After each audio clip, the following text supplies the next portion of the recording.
IDE Onboard é um circuito do padrão IDE incorporado à placa-mãe, ou seja, dispensa a instalação de uma placa de expansão.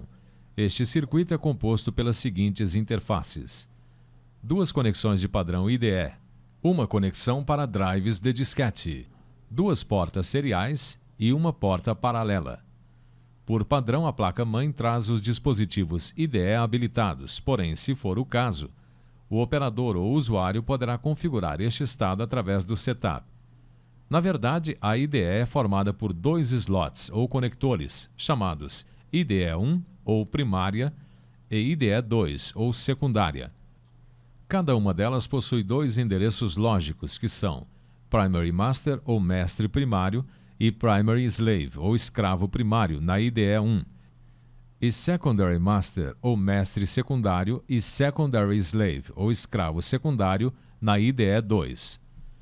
Os termos Master e Slave ou mestre e escravo referem-se às unidades de disco rígido e CD-ROM instaladas no computador. A IDE Primary Master é usada para a conexão da unidade de disco rígido principal do computador, ou seja, aquele onde está instalado o Windows e que fará o boot do sistema. Caso o computador possua um segundo disco rígido contendo outra versão do Windows, este pode ser configurado como Secondary Master. Lembre-se que dois discos também podem ser instalados no mesmo cabo, ou seja, numa mesma IDE. Caso tenha alguma dúvida com relação a este assunto, consulte o tópico Instalando dois discos no mesmo cabo, contido no fascículo 2. As unidades de CD-ROM e DVD-ROM, por exemplo, podem ser configuradas como Primary Slave e Secondary Slave, respectivamente. Jumper ou Strap é o nome dado a pequenos conectores ou cápsulas existentes numa placa-mãe e em outros dispositivos, cuja finalidade é modificar por meio de contatos elétricos atributos de fábrica, alterando assim sua forma de operação. Com a mudança de posição de alguns jumpers, pode-se, por exemplo, alterar o clock da máquina, deixando-a mais veloz, ou fazer com que o setup seja esvaziado, isto é, tenha seus atributos desabilitados em caso de problemas de operação com o computador. Há jumpers que permitem também habilitar ou desabilitar a instalação de uma placa de rede. Enfim, essas cápsulas são usadas para uma diversidade de operações e configurações nas placas mãe e secundárias. Os jumpers são sempre identificados pelas letras JP e um número, por exemplo, JP5, JP6 e JP10. Em placas-mãe com dispositivos on-board, por exemplo, os jumpers possuem a responsabilidade de habilitar ou desabilitar as funções destes dispositivos, que pode ser um fax modem ou uma placa de rede. Caso queira, acesse o tópico Configuração do clock da CPU, contido no capítulo 8 do fascículo 4, e o tópico Configurando disco rígido ou HD, do capítulo 4 do fascículo 2, e relembre como se configura um dispositivo usando jumpers. Quando se fala em áudio on-board, quer dizer que os chips controladores de áudio do computador são partes integrantes da placa-mãe, isto é, dispensam a instalação de uma placa secundária de som. Quanto à qualidade do som, esta fica por conta da marca e modelo dos chips instalados na placa-mãe. Normalmente, o chipset com áudio on-board precisa de outro circuito externo chamado codec, que quer dizer codificador-decodificador. Este circuito faz a conversão de analógico digital para digital analógico. Essa conversão é uma das responsáveis pelo fato de as placas on-board não darem a qualidade de som desejada pelos usuários mais exigentes. Vale dizer que existem muitos modelos de placas-mãe com áudio on-board que não precisam de circuito externo ou codec, pois as conversões são feitas via software, que geralmente acompanha a placa-mãe. Os dispositivos de som on-board não possuem, como na maioria das placas de expansão, um amplificador de áudio próprio, se bem que isso pode ser compensado utilizando-se caixas acústicas amplificadas.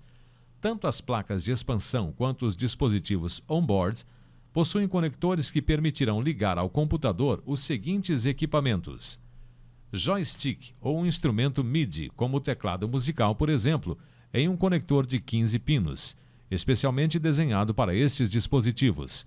Este conector é conhecido como entrada para joystick. aparelho de som, como um microsystem, ou instrumentos musicais diversos, desde que eletrônicos, podem ser ligados à placa por meio de uma entrada denominada line-in. Microfone, que é ligado à placa através do conector mic-in. Caixas acústicas ou amplificadas, ou ainda aparelhos de som para gravação através do conector denominado line-out. É bom salientar que nem sempre você encontrará as especificações de cada conector na forma escrita, ou seja, há fabricantes que preferem usar por mera convenção símbolos que identificam cada uma das funções dos conectores. Mesmo assim, não deixam dúvidas a respeito de suas funções. Como você já sabe, num dispositivo on-board, os chips controladores são partes integrantes da placa-mãe. As placas-mãe mais modernas, além de possuírem o chipset de vídeo on-board, possuem também um outro chip chamado AGP, sigla de Accelerated Graphic Port, ou porta de gráfico acelerado. Este chip é um padrão de comunicação existente entre a placa-mãe e a placa de vídeo, cuja função principal é aumentar a taxa de transferência entre estes dispositivos. A porta gráfica AGP opera na frequência de 66 a 133 MHz. As placas de vídeo on-board utilizam parte da memória RAM para o gerenciamento de memória de vídeo, enquanto que as placas externas ou off-board possuem memória própria integrada. Outros dispositivos on-board mais comuns de se encontrar em uma placa-mãe com estas características são LAN on-board, ou rede. Quando se fala em LAN, fala-se em rede, pois LAN quer dizer Local Area Network, ou rede de área local. As placas-mãe que trazem esse dispositivo on-board possuem um suporte de extensão para o conector de rede padrão RJ45, utilizado pela maioria dos fabricantes de placas de rede. Isso quer dizer que não há problema em se conectar um computador com rede on-board a outro, cuja placa de rede é expansiva e não integrada à placa-mãe. Fax Modem On-Board. Sua maior característica está no fato de o processador da placa-mãe ser o responsável pela modulação e demodulação dos sinais telefônicos, ao contrário das placas de fax modem expansíveis, que possuem um chipset específico para tal função. Para isso, utiliza uma tecnologia denominada HSP, sigla de Host Signal Processing, ou hospedeiro de processamento de sinal. Há, contudo, uma queda de desempenho no processamento, mas imperceptível pelo usuário. Dispositivos infravermelho e USB. Algumas placas de característica on-board possuem também conexões para dispositivos infravermelho que não utilizam fios e para aqueles que utilizam o padrão USB. Gabinete é o compartimento onde são montadas as peças indispensáveis para o funcionamento do computador. O gabinete da CPU, como também é chamado, sustenta e protege a placa-mãe, a unidade de disco rígido, os drives de CD-ROM, DVD-ROM e disco flexível, a fonte de energia do computador, dentre outros componentes funcionais. De forma equívoca, o gabinete também costuma ser descrito apenas como CPU, quando esta, na verdade, é uma referência à unidade central de processamento ou microprocessador. Existem diferentes modelos de gabinetes, mas os mais comuns são os verticais modelo torre e os horizontais modelo desktop. Na categoria dos chamados slim cases, pequenos e finos, há também os mini torres e os modelos desktop. E em termos de design, os modelos existentes são das mais variadas formas e cores, devido às novas matérias-primas empregadas na fabricação dos exemplares, bem como na tecnologia de minimização dos componentes de informática. Devido também a uma nova categoria de placas-mãe, viu-se a necessidade de tornar melhor a integração placa-gabinete, com o objetivo de reduzir ocasionais ruídos eletromagnéticos que ocorriam anteriormente. Desenvolveu-se então o padrão ATX para gabinetes de CPU. Criado pela Intel, o padrão envolve gabinete, fonte de energia e placa-mãe. Como diferenças, pode-se começar pelas alturas, tanto do gabinete como da placa-mãe do modelo ATX, que são mais altas e compridas do que do modelo AT. Isso trouxe benefícios também a outros dispositivos como processador, memória e fonte, devido à melhor circulação de ar no interior do gabinete. Periféricos são todos aqueles equipamentos ligados ao computador, mas precisamente à placa-mãe, que tem como função permitir a entrada de dados e dar a saída das informações processadas. Os periféricos são divididos em 3 categorias principais: periféricos de entrada, periféricos de saída e periféricos de entrada e saída.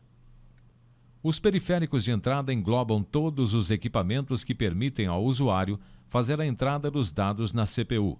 Nesta categoria estão mouse, teclado, scanner, câmera fotográfica digital, joystick, unidade de CD-ROM e outros.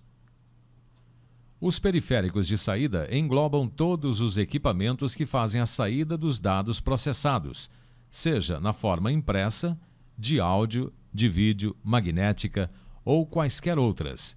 Neste grupo encontram-se monitor de vídeo, impressora, plotter e caixas de som. Já os periféricos de entrada e saída englobam todos os equipamentos que permitem fazer a leitura e a gravação dos dados. Dentre tais equipamentos estão os drives de discos flexíveis, unidades de disco rígido, unidades de fitas DAT magnéticas, zip jazz drives, gravadoras de CDs, dentre outros. O mouse é um periférico de entrada indispensável para operar sistemas gráficos como Windows, OS 2 ou Mac OS, por exemplo. Ele substitui várias funções do teclado, agilizando a tarefa do operador. O mouse é um artefato de mão constituído basicamente de um pequeno compartimento contendo em seu interior uma esfera de chumbo revestida de borracha que, ao fazer contato e deslizar sobre uma superfície plana, faz girar 3 hastes a ela encostadas.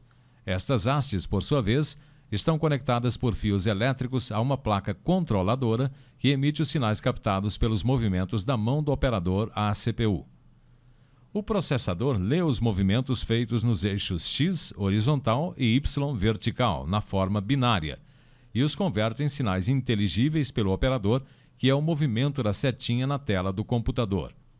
Além deste movimento, o mouse ainda envia ao processador instruções quando um dos seus botões é pressionado. O botão acionador é aquele que seleciona e arrasta os elementos da tela. E o botão auxiliar abre o menu suspenso ou menu auxiliar, contendo comandos relacionados ao elemento selecionado, que pode ser um ícone de arquivo, pasta, como também pode ser um objeto gráfico na área de trabalho de algum aplicativo. Apesar de ser configurável conforme a vontade do operador, o botão acionador normalmente é o esquerdo e o botão auxiliar o direito. A tecnologia atual permitiu criar mouses de diferentes modelos e tipos. Os mais comuns e mais baratos são os mouses de formato padrão, com apenas 2 botões e ligados à placa-mãe por um fio. Existem mouses mais avançados dotados de uma roda entre os botões de ação, que permite rolar o conteúdo da tela sem que o usuário tenha que usar a barra de rolagem das janelas dos aplicativos. Também com roda de rolagem, há os mouses sem fio, que permitem maior mobilidade por parte do operador. Há um botão neste mouse que permite ao operador modificar sua frequência, caso haja outro mouse do mesmo modelo por perto. Na categoria mouses de luxo, estão aqueles que, além de não possuírem fios, não possuem também a esfera de contato. Este é feito oticamente com a emissão de raio laser do mouse para a superfície onde se encontra. Tal superfície pode ser um mousepad comum ou a própria mesa. A grande vantagem é a rapidez na resposta das instruções. O mouse utiliza a porta serial do computador para fazer a comunicação. Normalmente usa-se a COM1, mas se esta já estiver ocupada, não há problema algum em usar a COM2, principalmente com a tecnologia empregada hoje nas placas-mãe. Além disso, há também modelos fabricados para empregar outras portas, como PS2 e USB. O teclado do computador é classificado como um dispositivo de entrada de dados, e como tal funciona como um meio de comunicação entre você e o computador. Ao pressionar uma tecla, o computador recebe uma série de instruções ordenadas de forma a identificar aquela tecla. A partir daí, o sistema operacional interpreta estas instruções e executa a tarefa associada à tecla pressionada.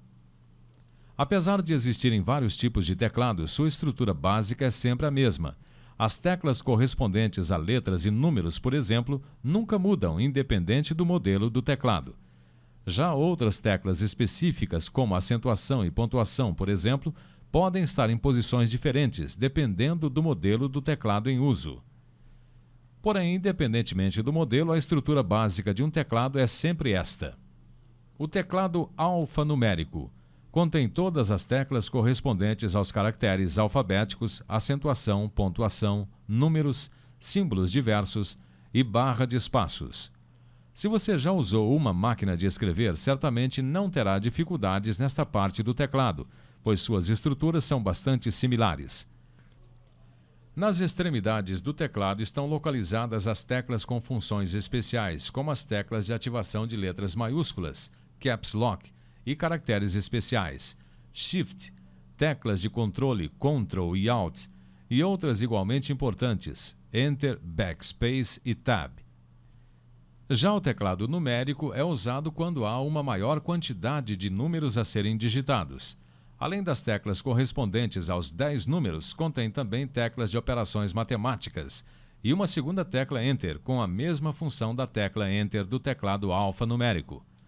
Além disso, você sempre encontrará as teclas de função F1 a F12, que executam funções pré-programadas de acordo com o programa em uso no momento. A tecla F1, por exemplo, normalmente executa o sistema de ajuda do programa em uso, mas pode ser reprogramada para outra finalidade, de acordo com o propósito do programa. Este conjunto de teclas está associado ao movimento do cursor dentro de campos de texto ou em programas processadores de texto, como Microsoft Word, por exemplo. O modem, ou modulador-demodulador, é um dispositivo que permite fazer a comunicação entre dois computadores via linha telefônica. Os modems estão disponíveis no mercado nas categorias interno e externo. Na categoria interno estão as placas fax modem, que funcionam tanto para a internet quanto para envio e recebimento de fax, através de programas específicos. Na categoria externo estão os modems de mesa, assim chamados por serem ligados ao computador por meio de um cabo e não instalados na placa-mãe via slot, como é o caso do modem interno. Quanto às suas capacidades, trabalham com a unidade kilobits por segundo, apesar de existirem modelos que atingem os megabits por segundo. Hoje é comum encontrar modems que funcionam na casa dos 56 kbits por segundo, mas com o advento do ADSL, Cable Modem, acesso via satélite e outras tecnologias, os usuários já estão tendo acesso à internet a uma taxa acima de 600 kilobits por segundo, a preços razoáveis.